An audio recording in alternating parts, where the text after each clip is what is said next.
Jim Kunkel here. Make sure that you subscribe to my channel and set the notification bell to all so that you won't miss any of my new content.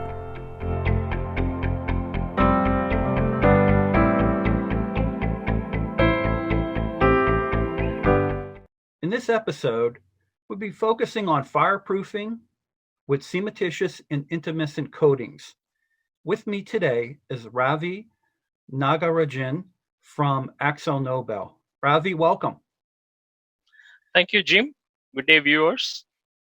If you could do me a favor, could you go through and explain what you do with Akzo Nobel? Yes. So I'm here based in Calgary. I'm the engineering solutions representative, handling few key accounts here I manage in Calgary. A part of my role is promote the coatings solutions and including fire protection. And my role includes writing specifications, making sure tracking projects, and ensuring that Akzo Nobel international paints are specified well advanced in the project specifications. That goes out for bidding later and win the projects. Yeah, Ravi, Akzo Nobel is known as a global leader in quality protective coating products. In addition to that, you do passive fire protection as well. In looking at some of the sectors that you predominantly focus on is the construction and oil gas sectors. I'm familiar with Akzo Nobel's Intumescent coatings, but what other type of fire protection solutions do you provide to the industry? Thank you, Jim. That was an interesting question to start with. So Akzo Nobel, as you mentioned, we are one of the leaders in the coating industry. Besides the fire protection, we have fire design engineering. We provide a full fire solutions, fire protection solution, by the way. And right now, the industry has got the prescriptive type of fire protection solutions, but moving towards the performance-based fire protection solution. So we have in-house solutions for that. And then we do the fire assessment survey for the existing assets. So, currently there are a lot of requirements from the insurance agents and people to protect the assets and keep them running. So they need to maintain their fire protection requirements. And we do our surveys, we go and do an assessment, and we provide quantitative based reports so that they can attach it, whether their existing facility is as per the specifications, whether they have the fire protection time it's meant to be used. And besides that, we have the cold spill protection solutions. So it's like one shot for all the new LNG facilities coming up where they need to have the cryogenic spill protection. And besides that, there's an innovative dry fit solutions as well. So all these fire protection intumescent coatings, they're all precast and then can be assembled at site and then give you the same required protection compared to a wet applied intumescent coatings. These are only very few things which I brought up, but as we go into our discussions, I can bring you more of the insights into this. That would be great. So, the focus for your solutions from the solutions from Akzo Nobel is in the construction and then also the oil and gas sectors. In your experience and obviously in your background, what other sectors, have a critical need for passive fire protection? There are these days quite a few industries where you have the human interactions or the asset protection. So the fire protection is passive fire protection is requirement for both the human protection or they save the human lives, or keep the structure in place until all the human being inside there trapped either alive or unconscious. They can be extracted much safer. And infrastructure industry is one of the very common and one of the foremost industries. So infrastructure that includes buildings, sports stadia facilities, or these days you talk about the chemical or pharmaceutical industries where you have large number of people gathering. That is one area. The other one you can call is like some of these unconventional sustainable energy solutions are picking up these days, and they also required fire protection. One could be the hydrostatic facilities, hydroelectric facilities, where they have all these equipments and assets where people involved, so they need a certain level of fire protection. And the other one, very interesting, I can talk about only a very high level information, is about the municipalities, the civil municipalities, where you need see the cross country sites. They use wooden poles for high transmission lines. And in times of wildfires, like we experience quite often during summer, those poles needs protection to some extent. So these are bushfire fires, and those poles need protection. We've been talking to quite a few of those areas. And the nuclear power industry, which is very common, but nuclear power, they do have their own fire protection and nuclear certified. But ancillary to the nuclear power industries also require a lot of fire protection, like the fuelage and the transportation or decommissioning and those type of facilities where they transport it. They need the fire protection. I just explained you a few other areas, but we can talk, maybe in another solutions where how it is all being done. Yeah, possible. That sounds really good. That sounds great. So, for those who are watching the episode who really don't have any knowledge or experience with intermescent coatings and cementitious materials for fireproofing, can you explain, I guess, at a 10,000 foot level, how those types of solutions work? Yeah, sure, pretty much.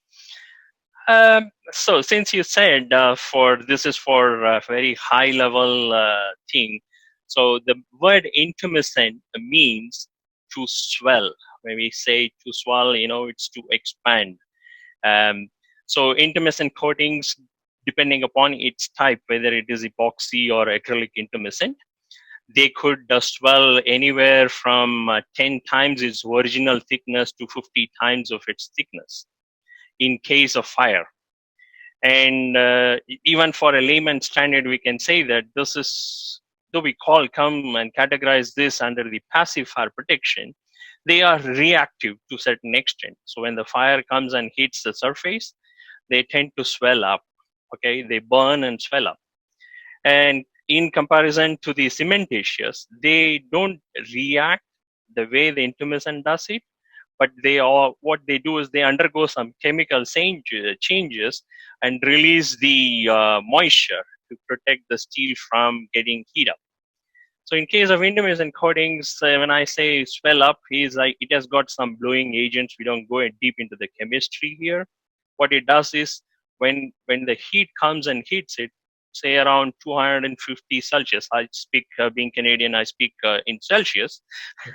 so so it's around 250 to 275 Celsius. They tend to like release chemical reactions and then form a balloon type of things which traps the air in it, and it continuously starts swelling up from its face. And these things are completely burnout charged, so they become insulative to the substrate, so the further heat transmission through the coating is controlled. So the thickness again here in intumescent coating, or even for that matter cementitious fire protection, again depending upon the fire protection time. So if there is a 1 hour fire protection or 4 hour fire protection, depending upon that, you apply the thickness. So those things comes through the test reports through various test agencies. So you're heavily involved in specifications related to the different rating agencies that are out there. There's so many of them globally.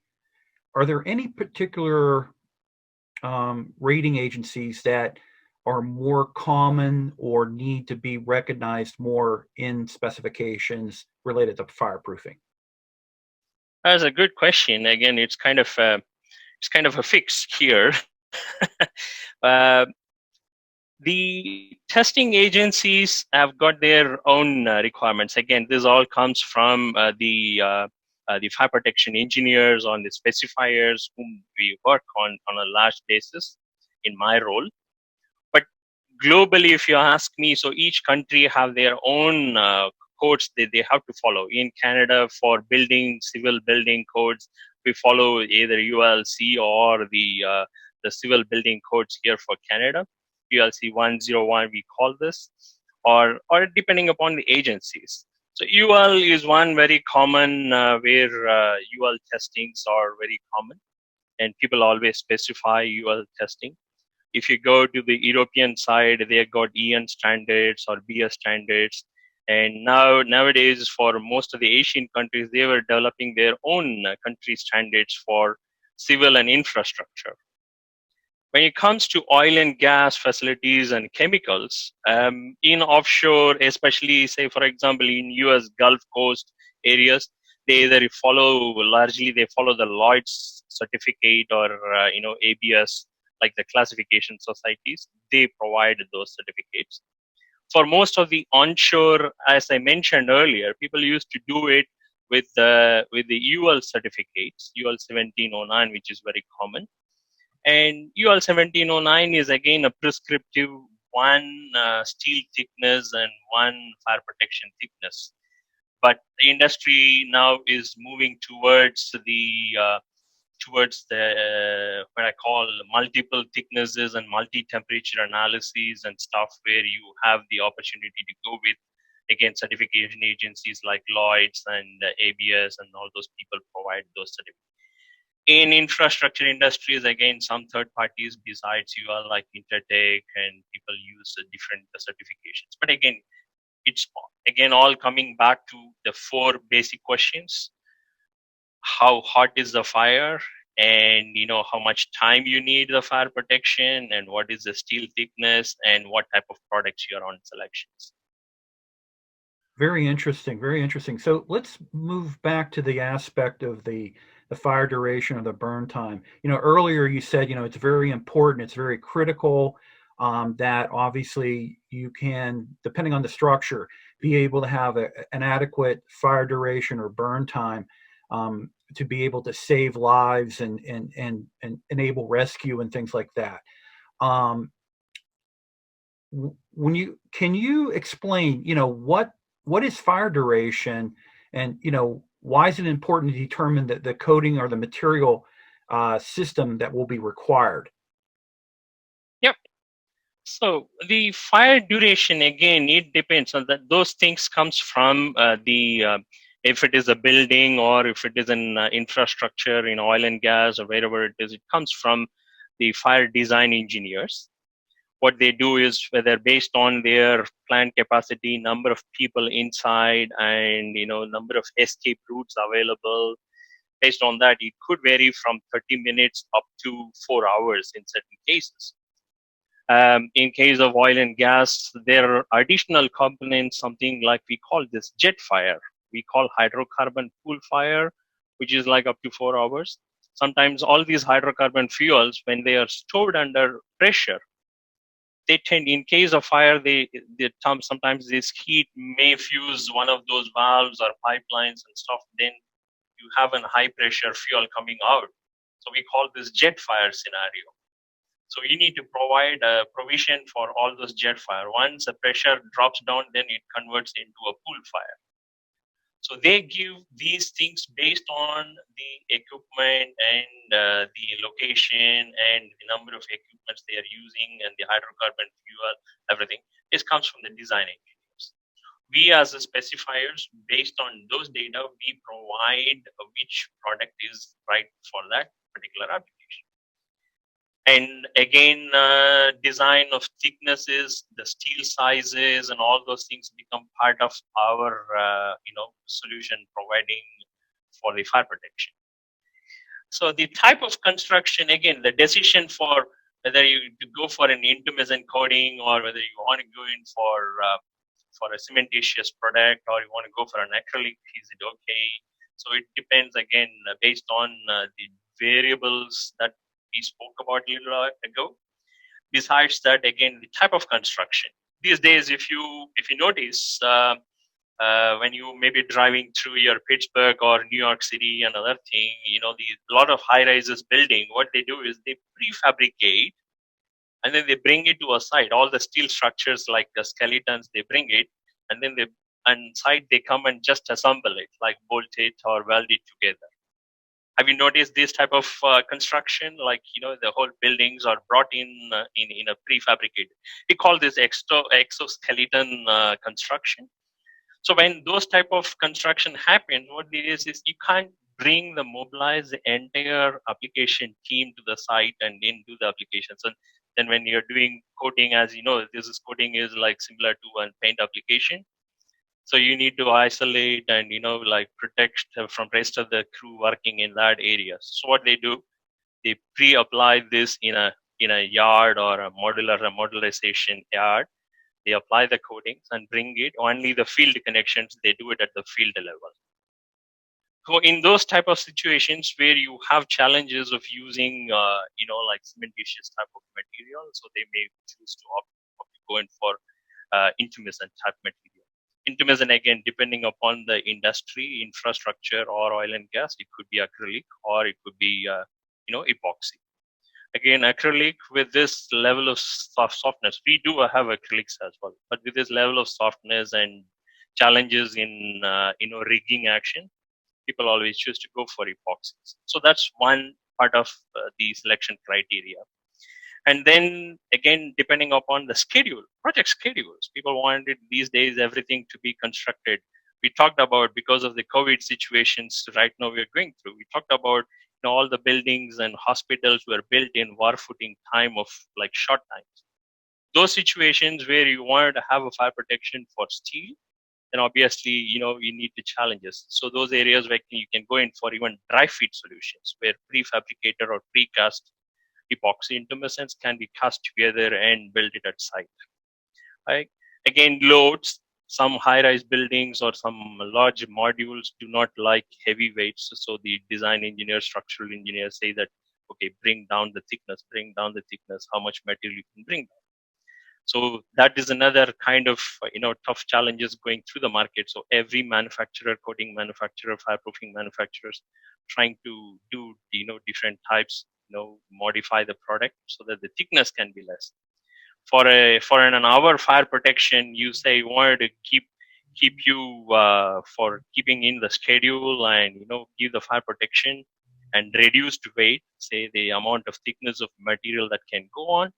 So you are challenged to bring down the thicknesses. Yeah, that's one area. And as I said, for oil and gas, modularization is now the new way of construction. So people want to bring everything in modularized so that they can move it either by barge or by road to a different construction sites. So, and all these requirements pushing the technology to drive and bring the thicknesses down. So the low DFT, we call this in industry. So you and I know what is a DFT, is dry film thickness. The low dry film thickness is driving now everywhere without compromising the fire protection. Yes, that is one of the areas that we are also in the race.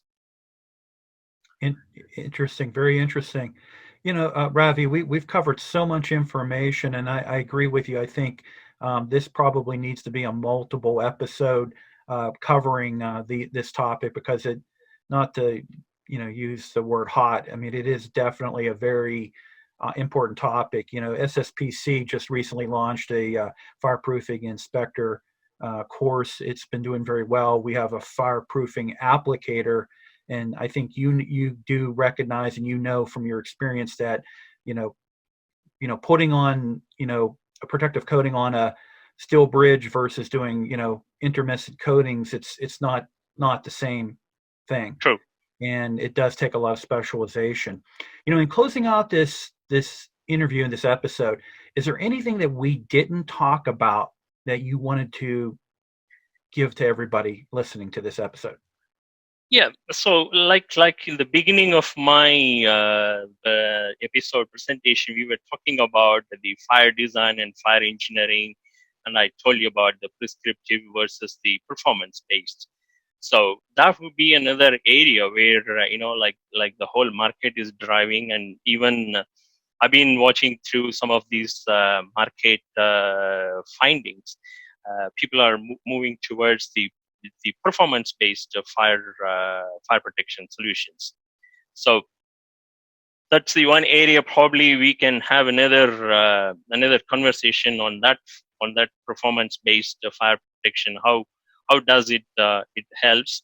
So for the next set of people who can who are going into little advanced into it or going in for specifications, people work on these areas would really benefit. How it would give them the advantage using like shifting from prescriptive to the fire performance. That gives them, either way, they have a savings in terms of like material, in terms of weight, and without any compromising, and then the speed of production.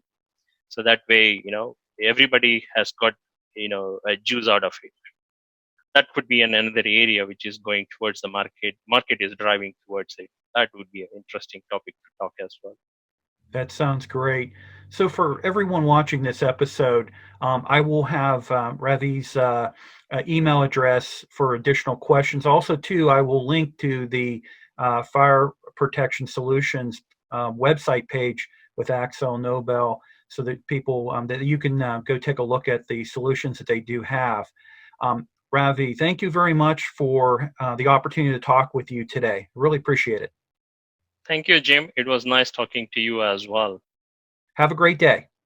Have a great day. You too. Bye.